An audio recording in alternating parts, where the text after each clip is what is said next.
Hello and welcome into this week's edition of The Walkthrough. I am your host, Intern Joe Macheca. With me this week is my colleague, good pal, compadre, the man, the myth, the legend, the one, the only, Wes Mitchell. Wes, happy Cinco de Mayo. Yeah, man, how we doing? Glad to be on here. Happy Cinco de Mayo to all those who celebrate. I guess we'll say out there. At Absolutely.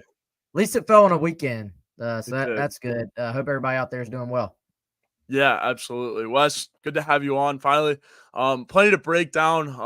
As we know, Gamecock baseball just wrapped up a series win, comeback series win against Missouri. We'll start there, but we also have a bunch of portal talk and also some recruiting talk to get to as well. But yeah, starting with baseball. I mean, you started off the series beating Missouri 10-3. You looked or 10-2, excuse me, in the opening game. Your offense looked like it was back completely and just really showed out in the first game, and then things decided to go a little bit south in that second game. Yeah, I thought, Joe, this, when you go to Missouri, it's a weird place to play, man. You look at the turf out there, and it's like a 1/3 full Yeah. stadium, and I guess they're doing, I don't know what they're doing in the outfield, but there's like some construction going on out there, I guess, and it doesn't give you big time SEC vibes. So I think you gotta find your own juice when you go out there, and it can be tough. I was listening to actually the radio broadcast, and they were talking about how South Carolina, I think, was like, I want to say 5-15 or 5-10. Their last however many games out there, and so it's been a house of horrors for South Carolina. And then even Missouri, as much as they've struggled this year, coming into this, they were like 5-4 in SEC play at home, and then had just won like one road SEC game. So they're a little bit different team there. I think they're probably comfortable. Even the mound, man, the mound is like a turf mound. It's very hard Yeah. for I think South Carolina's pitchers struggle with that a little bit. You look at the starting pitching this weekend just was not what we're used to seeing from those guys at all. I think Yeah. they'd be the first to tell you that. So I don't want to make excuses for those guys, but it was different, man. But South Carolina finds a way to get a series win. That's really, I know fans would like to look at the record for Missouri, and they'd want a sweep, but it's just hard to go on the road and get sweeps. So I think end of the day, considering that you were behind, considering that you had to come from behind on Sunday, that the fact they win this series and kind of have a dramatic few innings there on Sunday, I think ultimately you got to take it and run with it and get back home. Yeah, absolutely. And we know it's a long road trip out there to the other Columbia. Jack, I mean, unfortunately he had to make the long road trip flying to St. Louis. We mentioned on Foul Balls that airport is not too kind there in St. Louis. But Jack doing a great job, obviously, in Missouri, just wrapping up his coverage as well. But yeah, no, I mean, I agree. And Patrick, yeah, I absolutely think, it makes it a little difficult. It's certainly an adjustment. And then when you're playing that far on the road, I mean, it's tough, right? With all that travel. And luckily you don't have to make another road trip that far. You got to go up to Knoxville still after Georgia. But again, I think, and I mentioned it on Foul Balls earlier this week with Veltri, that, you have to be rested and you have to be, stretched out, loose, right? Because the travel will catch up to you if you don't, catch up with the rest.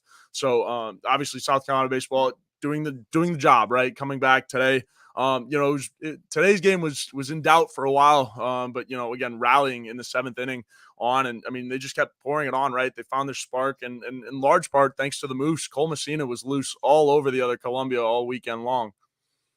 Yeah, and you gotta, in baseball, you can't get too down. Even you can go Yeah, 5, 6, almost 7 innings where you just don't feel like you're having any success offensively, and then it can just all come together. And obviously, when Petrie hits the bomb to tie it up, it just felt like the entire momentum shifted. And I thought South Carolina, for a team that I think a lot of people, myself included, had question marks about the pitching depth coming into this season. They obviously, like we said, they didn't get the length they wanted out of their starters, but we saw this bullpen, especially Friday and then today, I thought was the difference in this series. And Missouri, they were in a situation where their kid got hurt yesterday, so they kind of went to the guy that I think they would have thrown as a starter today. And then you could tell they were running out of pitching, whereas South Carolina did not. And I thought that was probably the difference in this series. It's a tough one to swallow if you're Missouri, because you probably look at it, you're like, we were right there with a chance to take this series against the number 15 team in the country. But Carolina really, they didn't panic. They made the plays that they had to. And ultimately that lineup, like you said, Messina was outstanding this week. A couple of home runs, a couple of doubles, had a triple in there as well, ran the base as well. Like I said, you got the big 2-run bomb from Petrie that was just massive to get South Carolina back in it. And, I was honestly, frankly, shocked that they pitched to him with first base open. That was a 2-run bomb or 3-run bomb? Was it 4-2? It was a 2-run bomb to tie the game, I believe. But they had first base open and they still pitched to him. And I mean, it's easy to say that now. It's easy to look back and be like, why'd you do that now? But challenging that guy, as good as he's been, I mean, it's gonna come back to get you a lot of times. And he made him pay. That ball was blasted into that long tree out there. So I mean, he hammered that ball to center field, and you just got to give the guys a lot of credit, man, for as many ups and downs as there have been this season. They've kept fighting, they've kept battling, and you got to also go back to that Austin Brindling leaping over the wall grab. If he doesn't make that play, then South Carolina does not win the game, and that means they don't win the series. Yeah, quite literally. I agree with the Petrie thing. I don't know why they pitched to Petrie in that spot, right? Doesn't make any sense. I don't know, like, if you weren't doing your homework or like, I'm not sure what the game plan was there. But again, it was just absolute bomb, like you mentioned, Wes. And then the bullpen has been great, and then AB's play, I mean, that was the play of the series, might be, the play that kind of keeps the momentum of this season alive, right? Because I mean, this is the time that you want to be hot in college baseball. And I think the relievers, what you saw from the bullpen this weekend was great. It's exactly what you need, right? Because pitching depth goes a long way in the postseason and just towards the tail end of the season as well. So I mean, I was really impressed with the bullpen. Ty Good was great. And I mean, we saw how good Veach was. Garrett Gainey was nails for the most part all weekend. So it's exactly what you want at this time. And again, it was good just to come back and steal this game because you really needed it. If you had left the other Columbia with a series loss, I think it would be a little bit different vibes coming back to Columbia. It's turn around and play, Georgia, right? They're no pushover as well. So yeah, I mean, really, really good series. I was impressed with a lot. Another name that stood out to me was Tal Lecroy. I mean, he had a day on Friday, and he made the jump over to shortstop. Obviously with Chief Tippett out. So they've had to move some things around, and Tal Lecroy stepped up into that, big man shortstop role. His bat was great, his glove was great all weekend. So shout out to Lecroy for getting it done as well. Yeah, man, they had a lot of heroes this week, and it would have been a much different story. Like you said, fan base, Gamecock Twitter would be on fire right now, and in a negative way if they had lost this game today. But they found a way, and this lineup that they've gone to the last, I guess, 8 to 10 games or so, we've seen. I thought Saturday you kind of saw maybe the negative side of putting a lot of guys in positions that they haven't played a ton of, but that's really the only time we've seen those defensive miscues sort of pop up, even with this lineup. And they admittedly have gone to more of an offensive-oriented lineup that you're going to make some sacrifices defensively. And so for the most part, it hasn't hurt them. I thought it did, like I said, a little bit on Saturday. And, I think if you want to take one sort of negative away from the weekend is you do got to get some more from these starting pitchers. And I thought SQ really had pitched well the last 2 weeks. So it would have been huge for them to see him maybe have a third straight great outing and feel really good about him going into the you're starting to talk about postseason, and you're starting to talk about how do you line this thing up when you get into postseason play. And I think they're still kind of searching a little bit, whereas before I felt like last week I was like, man, they maybe have started to find their rotation and they can kind of lock that in. But I think lineup wise, we'll see what happens once Tippett is back. I think that'll be fascinating to see how they do it. But man, they've started to find a lineup that clicks, that works. you get big swings from Dalton Reeves again. Yeah. I mean, Gavin Casas seems to be, I think, starting to get back his swing again, and had some. I thought it was a good weekend for him because he had a couple of ABs. Can't remember if it's Friday or Saturday where he was struggling with the high fastball, and they sort of had his number, but he didn't panic. He hung in there and really started to foul off a couple pitches, and then it was like it just clicked after that. And so I think, man, if you have him going, I mean, he's batting ninth right now. Like if you have him going, then this thing gets very, very dangerous for opponents. Yeah, absolutely. And again, I mean, this team is traditionally, I mean, with this lineup with Petry, Messina, it typically has to rely on the long ball, right? And obviously today you got a couple home runs in tight spots that really put you over the edge. But I mean, this team can really do it all, especially with the addition with AB playing the way he is. He's gotten a lot better in the field, and this play today certainly, solidifies that, right? So I think you're in a really, really good spot, like you said, Wes, with this lineup. It can be a murderer's row if everyone's on. And that was just kind of the theme this year, right? Is you just couldn't get everyone on the same page. Now it's starting to click with everyone. And that's baseball sometimes when it doesn't. So I think, you're heating up at the right time. You passed your test on the road. Because again, Missouri was very capable of beating good teams. They swept Florida a little less than a month ago. Really, really good stuff. And again, just to come out of there with a series win is a W. Yeah, and I like that they've got some versatility to this lineup now. Yeah. Like you said, Brindling at the top. He's not going to give you much power, but he is a good at bat almost every time he's up there. Finds a way to get on base. I like the idea of having him kind of set the table for the rest of the lineup. And then I think having a guy like Blake Jackson in there who we've seen he's pretty strong for a smaller guy. Like he can leave the yard, but for the most part, he's going to bring you speed and another lefty bat in there, and has some versatility to his game as well. I thought it was cool seeing Nolan late in the game just say, look, if they're going to give me the entire left side, I'm just going to bunt the ball over there and take my free base. So we're seeing some versatility to this lineup, which I think is fun. I think ideally they'd actually love to be able to move Casas back up into the meat of that order. Maybe have Blake Jackson at the end where he and Brindling can kind of act as two leadoff guys setting the table. But, it didn't work out quite as well. I think that was the lineup on Saturday. And, Casas is very comfortable in that 9-hole right now. So maybe you just leave it be. I don't know.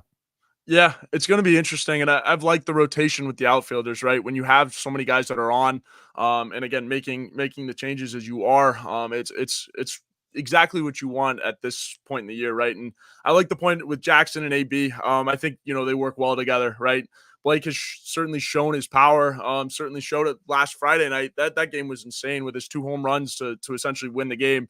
Was massive. So I think when you have a combo like that with AB and Blake at the top of the lineup, you really can't go wrong. And it also, I was impressed too. Dalton Reeves with the bunt, man. Dalton Reeves is usually swinging for the fences, but he had the RBI, and then there was the overthrow that got you the lead on this afternoon. So this team is certainly comfortable playing small ball with guys that can hit it out of the yard and can hit it a mile. So again, another good sign coming in towards the tail end of the season. You got 2 more regular season series before you hit postseason play. And so again, you can't fall off the rails. You got to keep it on the tracks. Worst case scenario, just keep it on the tracks. But I mean, certainly I think with the momentum that this team has going down the stretch, at the very least, they will keep it on the tracks and most likely go full steam ahead into the postseason.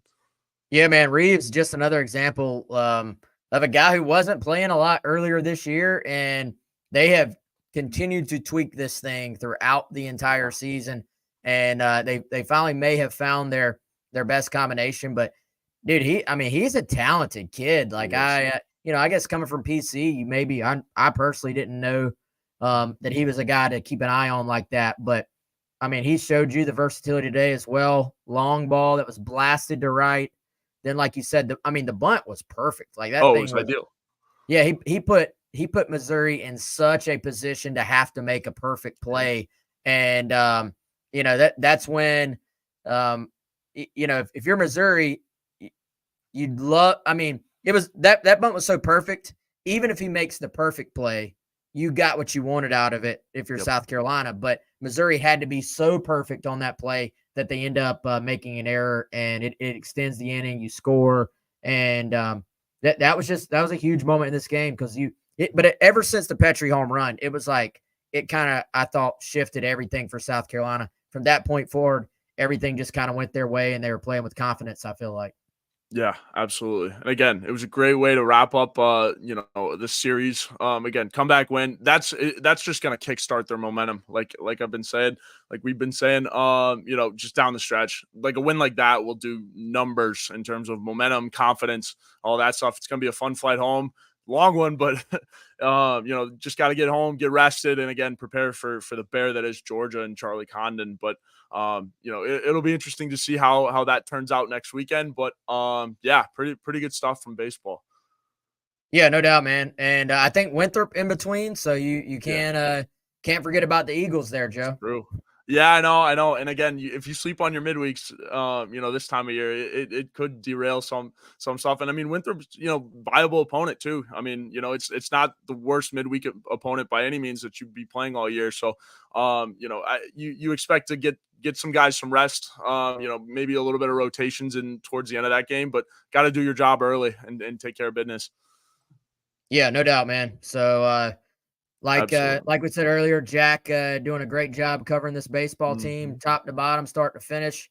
I'm sure he'll have plenty to go on the website here shortly from out there in Mizzou with a wild series win for South Carolina.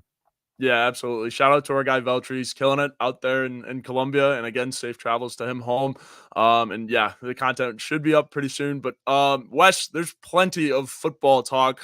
As it's the off season, but the transfer portal is wide open, cooking a little bit. South Carolina added 2 names in the portal. I believe it was last week, but I didn't touch on it much last week on this show. But 2 big names, two guys in the wide receiver room that will certainly add to some depth at the very least. Vandrevius Jacobs from Florida State, and then Delevon Campbell from Nevada. I'm still trying to learn his name. But yeah, two additions to the wide receiver room that will certainly help. Yeah, and I think we're going Delvon is what Chris and I Delvon. decided. I think that's right, Delvon Gotcha. Campbell.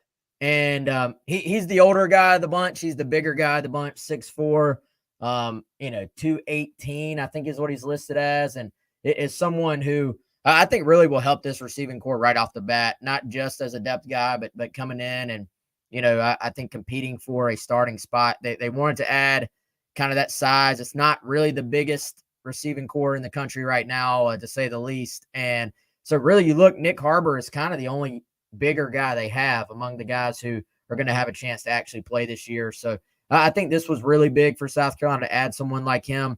I think he'll compete probably with Harbor at kind of that outside spot, that true X receiver spot. And, you look at what he did at Nevada. He was their leading receiver the last 2 years. Didn't put up huge numbers, but still managed to kind of pace their passing game. And they just did not have great quarterback play. If you want to kind of be honest with it, like they just didn't. So I think being at a place where, we'll see. I think obviously most of us think Sellers is going to win this job. Young guy, but we know what the talent is there. We know the ability to get the football out. And I think they've really done everything they can this offseason to try and load him up with some weapons that can help make life easier on him. I still don't think there's maybe a Luedecke in the group, but I think the plan and the hope is that you can kind of have 3 or 4 guys that just can make up some of that production as a total unit, and that you can be just a little bit deeper, a little bit more maybe balanced in the receiving core. And so I think the addition of Campbell, I mean, let's be honest. So Harbor was recruited to run track and football. And so that's part of the reason you got him. It's part of the reason he came here. You promised him that. And that's only fair that he's been able to focus on that. But from a football standpoint, that has limited his reps this spring in a major way. So I think that will be something going into the offseason or going into kind of the actual preseason once you get through summer workouts, how much progress can Harbor make this kind of offseason? And to me, I think you kind of, if Harbor takes that leap, then maybe you're looking at Harbor on one side on the outside, and then Campbell on the other side on the outside, and some of these other transfers play in slot. Otherwise, I think you could have Campbell sort of battling with Harbor for that starting spot at that X receiver position. And it just opens things up a little bit more for, you know, you look at a Gage Larvadan who came in, had a good spring, Jared Brown, Amari Huggins, Bruce. Those guys played a lot more kind of in the slot to this point in their careers. So I think this takes a little bit of pressure off those guys instead of asking them to do too much. And just a really solid get for South Carolina and Campbell. Yeah, I like it, and kind of reading into it too. I mean, from what my angle of it, I see, the value in, having another big-bodied guy. So that way, I mean, because we mentioned Harvard, running track this spring, you want to keep him as healthy as possible, right? And so when you have another big-bodied receiver to throw to, and when you have them both, you're not necessarily putting Harbor in dangerous spots as much as you want. But yeah, so another big-bodied guy to pair with a dynamic guy like Nick Harbor, I think it's going to be a great pair. And then you have, all of the speed that you recruited in the portal as well. So a lot of competition in this room. And I mean, that's been the key. And Mike Furry's been preaching it since he's been here. Competition. And, I think when you look at all the transfer portal guys that they added to the room, and then you factor in the freshmen like Mazio Bennett and DeBron Gatling, right? I think it's really, really, really good to have, a healthy balance of older guys, young guys. They're all going to be pushing each other. But Wes, I mean, if you had to, because there are people have been asking on this show, like, out of all of the guys that they added from the transfer portal, you can really only send out, 3 wide receivers. If you had to give me a couple, two or three guys I guess narrow it down a little bit, 2 guys to, I guess, look at to be the guy going forward and into the fall or at least the summer. Yeah, and I think all those guys are going to make their case. I think right now, and I'm a little bit hesitant because I just haven't put eyes on Campbell in person. So that said, from what I've heard, from what I've seen a little bit just watching the film, I do think that's the hope that he can come in and be a starter. I think with the other guys, Larvadan is probably the one that's shown the most so far. Just what we saw this spring, what I heard this spring. I'd be shocked if Larvadan isn't starting on the receiving corps. And I think that your hope is that Campbell is ready to come in and start as well. And then maybe, whether it's Harbor just taking that next big step, or whether it's Jared Brown, maybe just getting a little bit more consistent. Like I thought it was a good sign that Beamer mentioned him from both spring sort of scrimmages leading into the spring game.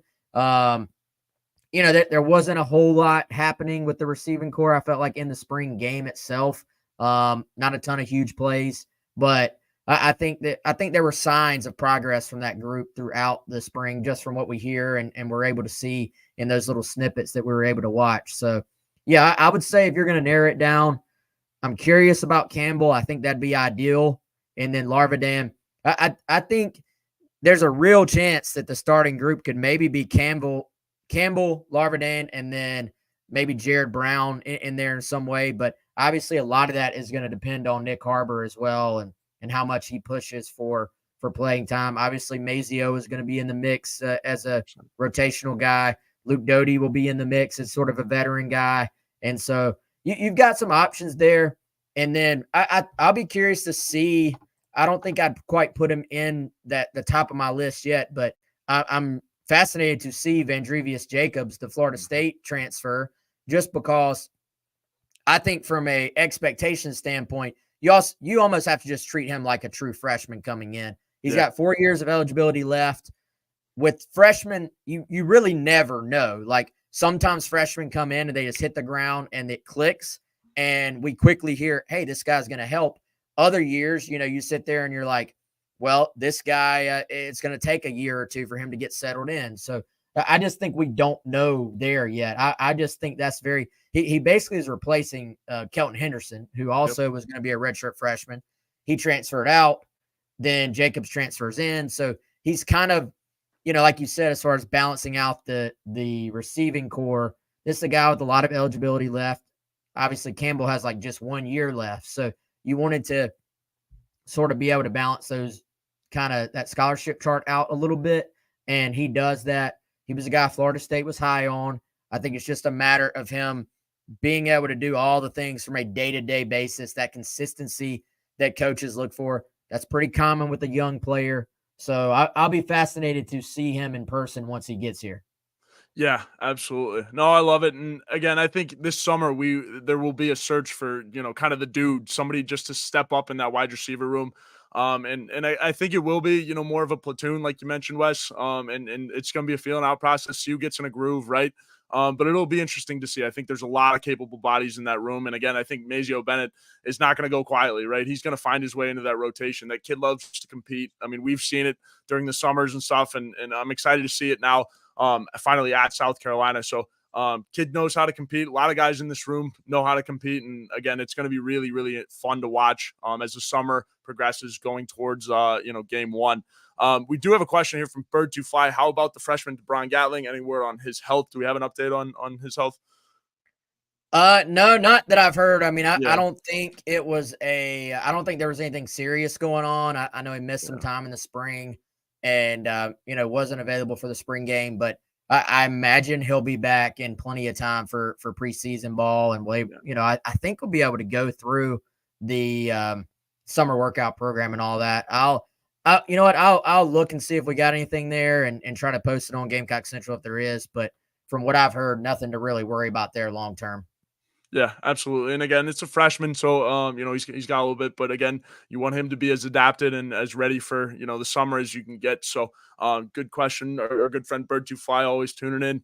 So yeah, the wide receiver room again. I think it was great to add guys there. So Wes, the portal's still open right now. From what you're hearing, how much is South Carolina still kind of attacking the portal? How do they feel, about the roster?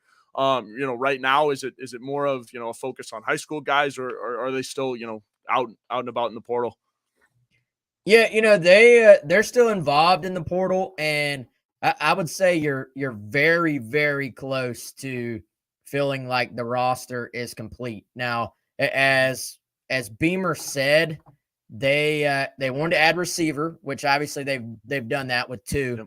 and they're still looking into offensive line potential additions as well. So Pete Nake, this has been a little bit more quiet on the O-line search. A lot of times when a guy is maybe committed to another school or is leaning to another school, it gets a little bit quiet in terms of details. But Pete Nakos reported, I guess that was Friday, that South Carolina was going to host Vanderbilt commit and UTEP transfer Stephen Hubbard this weekend. From what I understand, I believe that visit is actually scheduled to start this evening. I'm going to try to confirm that, but I believe that wasn't going to start till today. So we'll see if anything comes out there. There's a Ohio State transfer offensive lineman that may be visiting coming up this coming week that we'll be keeping an eye on. But like I said, it's been a little bit more quiet on the O-line front. We were able to sort of glean, hey, here's some receivers to watch right off the bat, and we're able to take those names to our subscribers there on Gamecock Central. So it was a little bit more open, I think, in terms of the names floating around out there.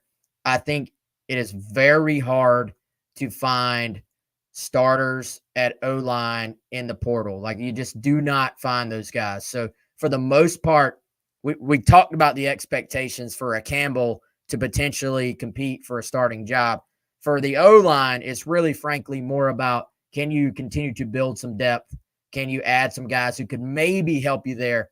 But ultimately, I think the O-line and sort of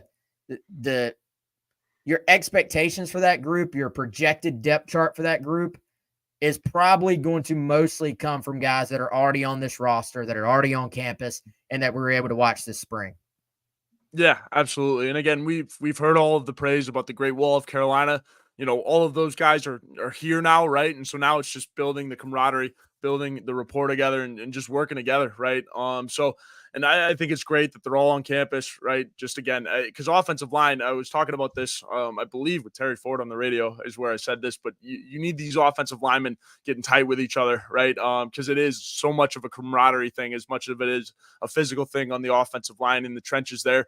Lonnie Teasy and Greg Adkins has got them moving. And so, again, you just want to stay healthy. And again, you held out Marquis Anderson from the spring game, again, with some back stuff. I fully expect him to recover. And, you hope it's not a lingering issue so he can, get a full summer slate in, full summer workouts and everything like that. But again, not somebody you want to rush in because Marquis could be one of those dudes for you as well. Yeah, they need to get Marquis back healthy, man. I think that's whenever you hear about a back for a young guy, you do get a little bit concerned about that long term. And, he dealt with, I believe, knee last year. So he's a guy, you're talking about a redshirt freshman. So people may be saying, like, why are you focused on him? But super, super talented. So he's someone that they would love to get 100% healthy because a healthy Marquis Anderson is probably fighting for one of those starting guard spots. And, I think that would be huge for them because really, I think to your point, you want to at some point kind of find, hey, here are our five and let's let them go gel together. So it's one thing, and it's a good thing that they were all on campus for the spring and they were able to start working together. But now you want it to be like, all right, this guy's our left tackle. This guy's our left guard. This guy's our center, so on and so forth. So that they're used to working beside each other, like this is my guy to my left. This is my guy to my right. I'd start to be in lockstep with him. And so I think gelling together as an O-line is a huge part of that process. They just were not able to do that last year. One, it started out with not having guys step up at offensive tackle. And then two, any chance of putting it together was just railroaded by all the injuries. So you want to avoid that this year. I think you want to go into preseason. I know you want competition, but ultimately you want for 5 guys, and then you want to have that 6th who would be next up, that 7th, and then that 8th guy to all step up to where you feel like you have 8 guys that you can count on. Yeah, absolutely. And again, knock on wood that the offensive line does not have the same injury bug that it did last year because again, you can't really afford that this season. But yeah, again, I think Wes, you're exactly right. Just narrowing it down to guys that are actually going to be playing with each other now. On that offensive line in the trenches, right? It's about finding your dudes. And you have a lot of guys that are capable, and Marquis is certainly one of them, man. And you want him to be healthy because he's really, really, really good and can be really good. If again, just got to stay healthy. So we're getting a question about the Vandy commit. And that's not illegal. Like guys can still visit while they're committed, right?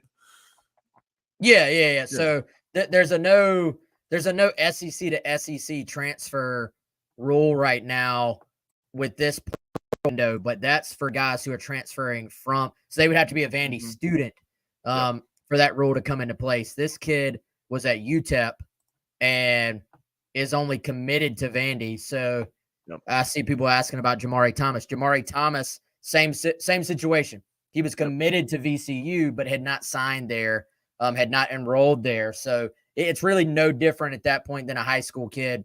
A verbal commitment, really, in terms of just legally, a verbal commitment means nothing. It's not worth air. It's not worth anything in terms of the rules and stuff like that. So, essentially for them, until that guy's signed, until that guy's enrolled, it's free game. You're going to keep recruiting. Yeah, absolutely. And again, it's always good to, make sure that, South Carolina is following the rules here. They're not nobody's breaking any rules on any of that. So always good to clear that up. So Wes, I did want to hit on Jamari Thomas before we do get out of here, but I did want to ask you because the classes of 25 and 26 are starting to take shape. Class of 25 had a big commitment. The class of 26 had a big commitment with actually there's commitments both of them as of with the spring game, but Jamari Earls committed, the 4-star cornerback. That's a big get for the 2025 class, and that was along with the spring game.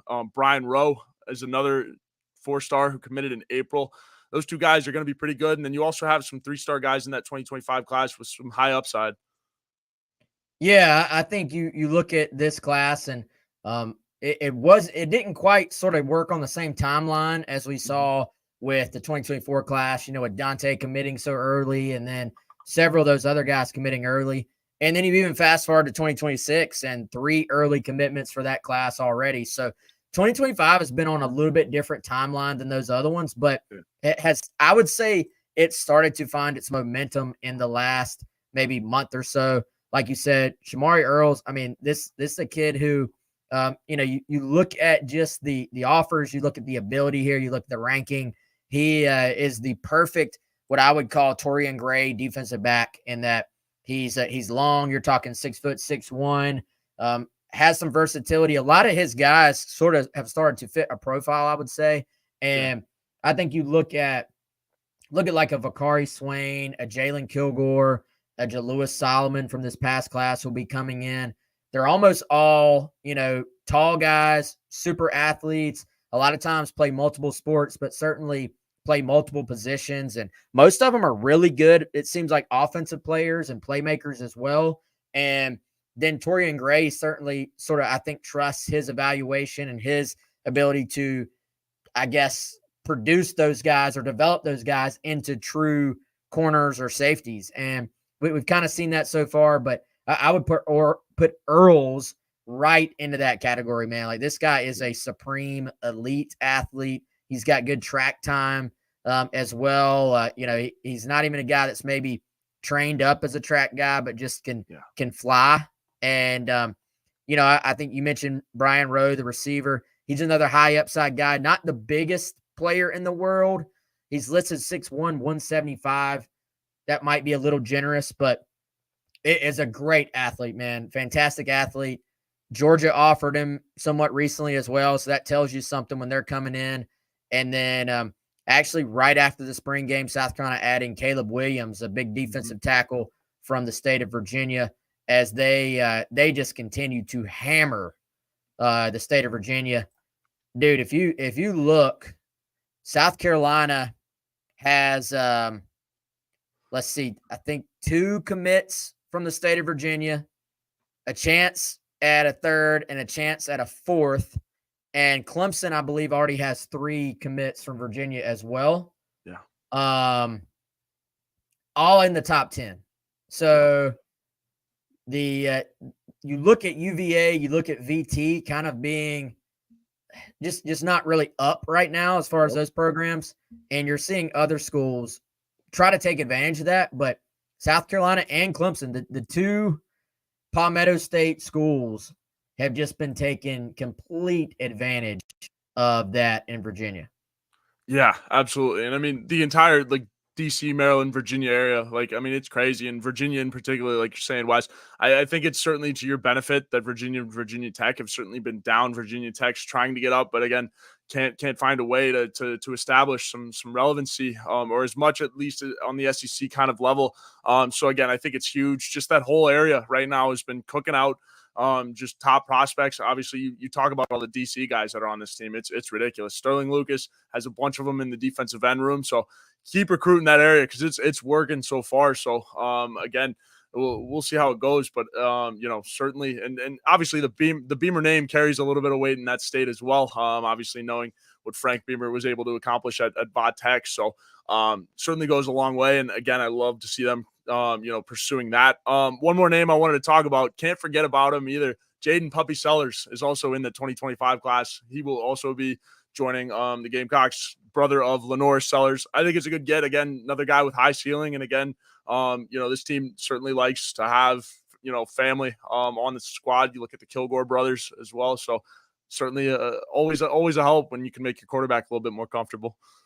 Yeah, and I think obviously it's going to be pretty awesome for those guys if you can have a Lenoris to Jaden touchdown pass at some point in their careers. And I think from the moment Lenoris was really getting recruited hard by South Carolina, this was an important factor was, hey, is South Carolina going to offer Jaden? And Syracuse, where Lenoris was committed, they had offered Jaden as well, and South Carolina offered. And I think once Lenoris flipped to South Carolina, it was going to be very, very difficult for anybody to get Jaden. And so for anybody else to get Jaden, I should say. And so he's a good player in his own right, though, man. He dealt with an injury this past year, so I'll be curious to watch him maybe in some camp settings, and plays bigger than he is, has some just runs great routes, athletic kid, has a big catch radius for his size as well.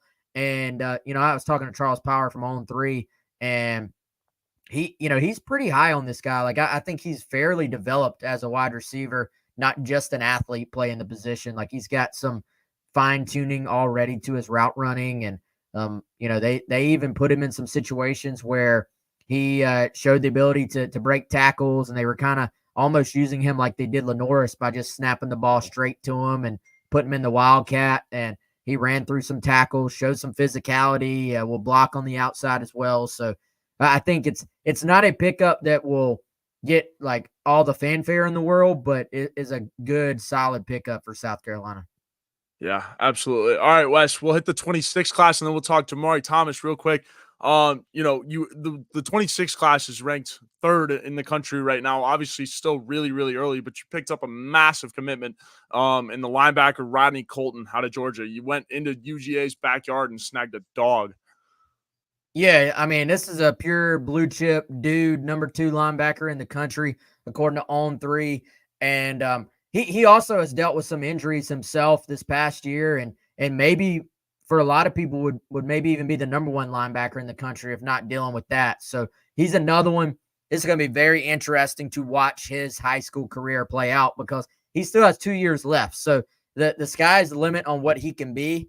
And I understand there's a little bit, rightfully so, of skepticism. Like, all right, can South Carolina hold a guy for 2 years? He's from Georgia. Georgia wants him. And I'm not saying you're wrong to think that. None of us can predict the future. So we'll see what happens. I think this is different, though, than your typical just early commitment where maybe a Georgia comes in and steals a guy later on. For one, a lot of times you see those, maybe Georgia has not offered yet. In this case, Georgia has offered. They actually offered before South Carolina.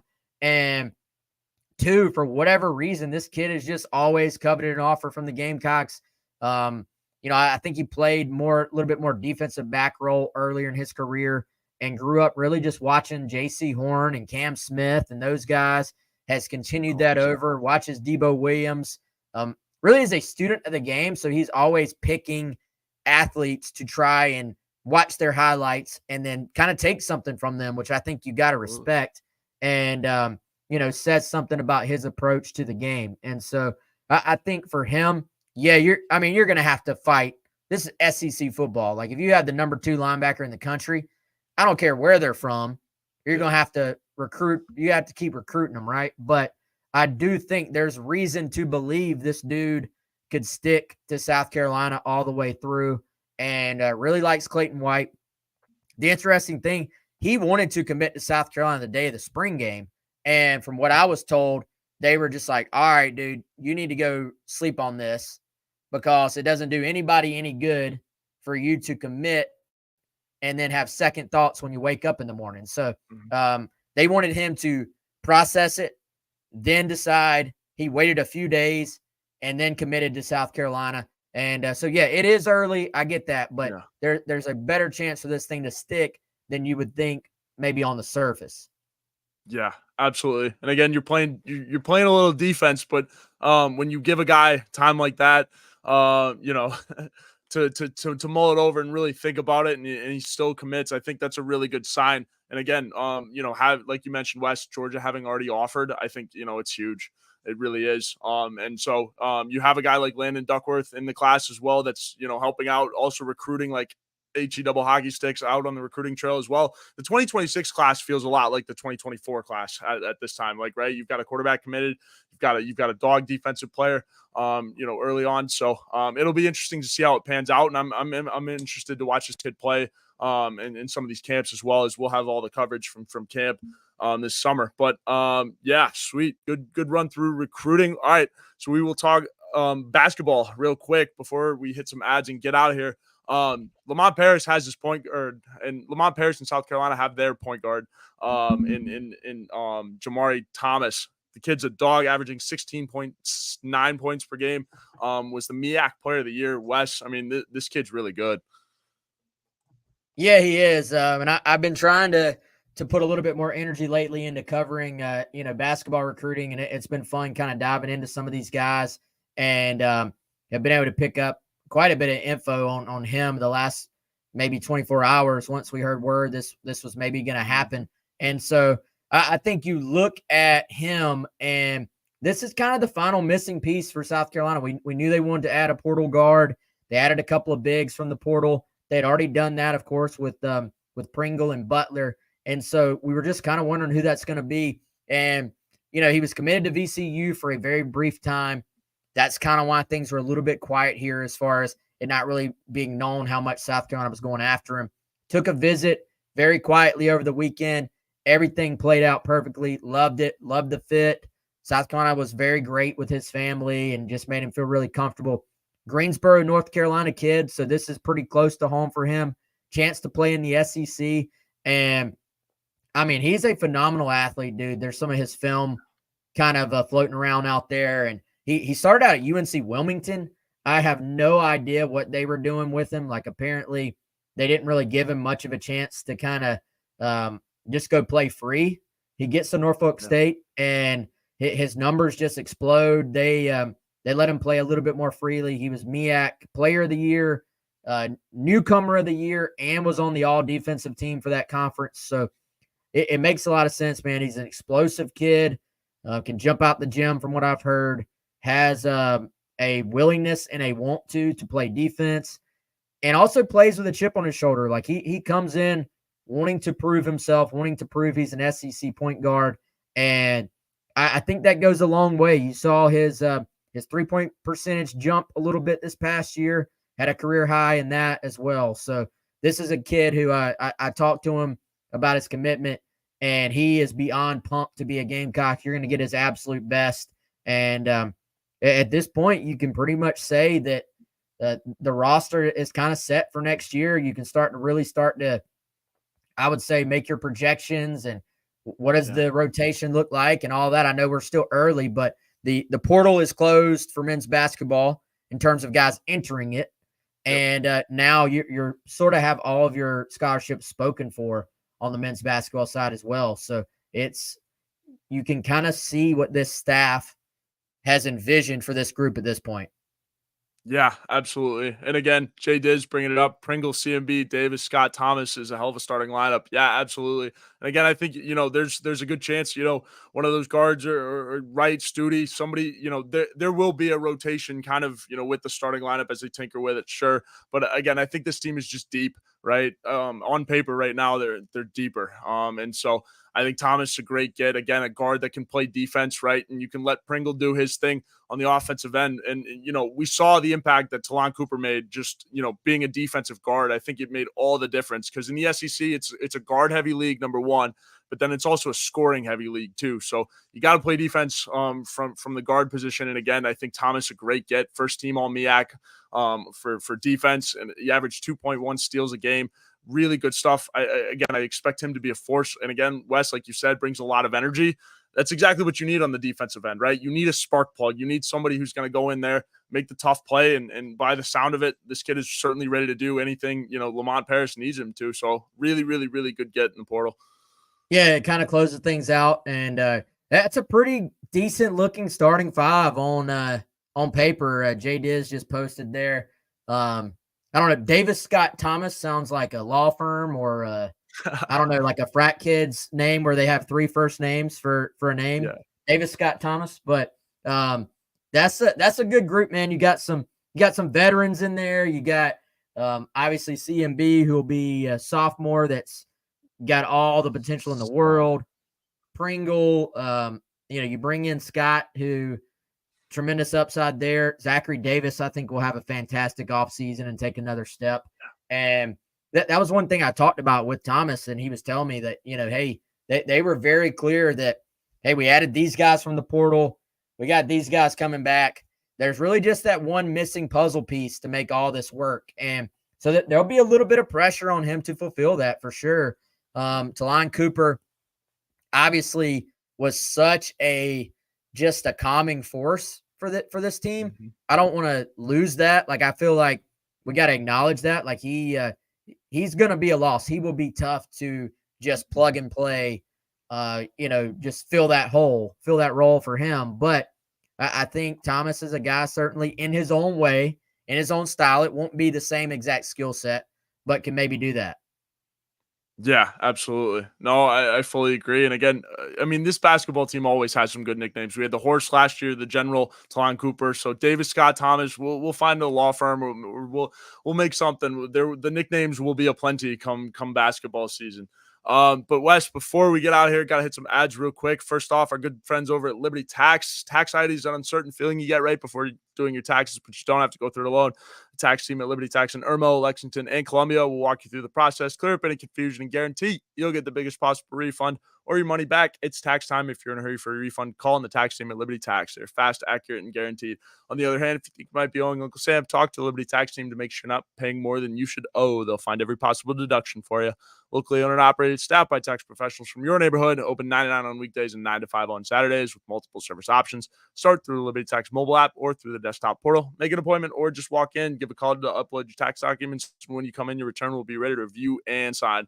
Give them a call on your screen right now. And for those listening, 803-462-5576. Once again, 803-462-5576 for all of your tax needs. The show is also brought to you by our good friend over at the Movement Mortgage Network, Clint Hammond. He's the man, the myth, the legend. Give our guy Clint a call. In need of help with your mortgage? Oh, shoot. In need of help with your mortgage? Call on our good friend Clint Hammond of the Movement Mortgage Network. He's been in the mortgage industry since 2003, which allows him to help everyone from the first-time home buyer to complicated and complex jumbo buyer. Whether you're looking to purchase a new home or refinance, nothing is more important than a well-thought-out financial strategy that comes with 5-star customer service. He's even helped out our very own Wes Mitchell and former Gamecock quarterback Perry Worth with their mortgages. So give our guy Clint a call. He's above us on all of our GC Live programming. 803-771-6933. Once again, 803-771-6933. Wes, before I get you out of here, Are you out of breath, too?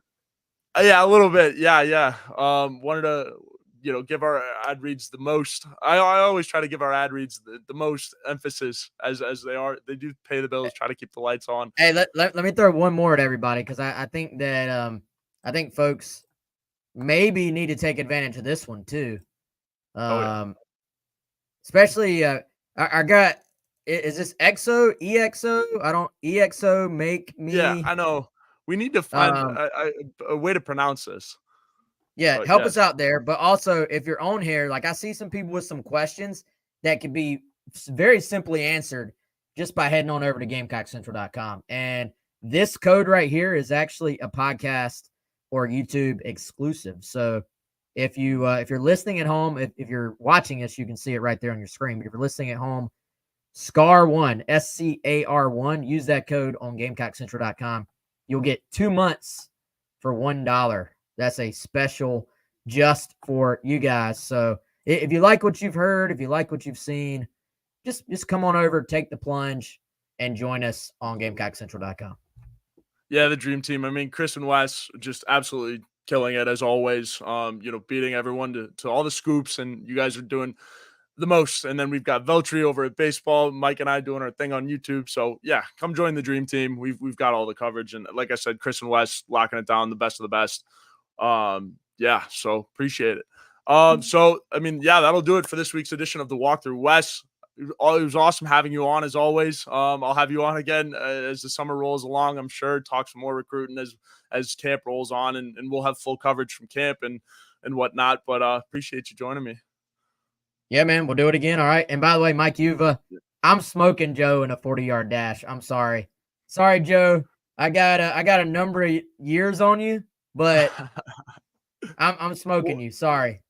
Oh, see, Wes, I mean, I will say, like, it'll be close. It will be close because I never ran a fast 40 in high school. I was always a slow kid running for the higher numbers in football. But I will say I have seen you run the bases, so I don't know. Again, I'll give you the benefit of the doubt here. I think it's going to be close, but obviously, like, I'm going to win, but might be by a nose. Might look like the Kentucky Derby yesterday.